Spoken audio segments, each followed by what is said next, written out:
Շնորհակալություն, պարոն Մամիջանյան, խնդրում եմ ասել, հնարավոր է, որ մոտ ապագայում փողոցային շարժում նախաձեռնեք ի պաշտպանություն եկեղեցու, հատկապես որ օրերս Հանրապետության երրորդ նախագահ Սերժ Սարգսյանը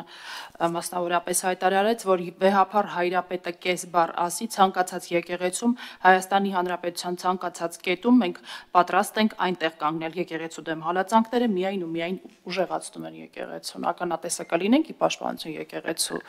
փողոցային ակցիայի Շնորհակալ եմ հարցի համար, պատասխանը ձեր հարցի մեջ էր։ Ինչպես նշել է Հայաստանի Հանրապետության պաշտոնաթող նախագահ Սերժ Սարգսյանը մեր քաղաքական ուժի անունից հանրապետականը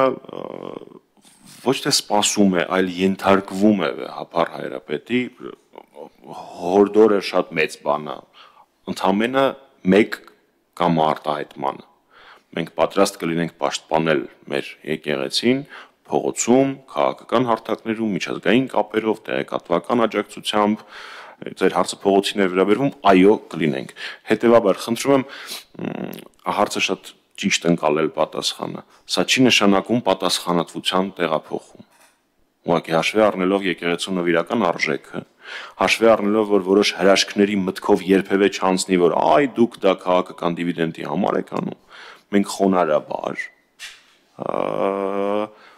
պատրաստ ենք ծառայելու մեր եկեղեցուն, պաշտպանել մեր եկեղեցին այն տարբերակով, որը մեզ եկեղեցին կհուշի, իսկ եկեղեցու ղեկավարը վեհափառ հայրապետն է։ Հետևաբար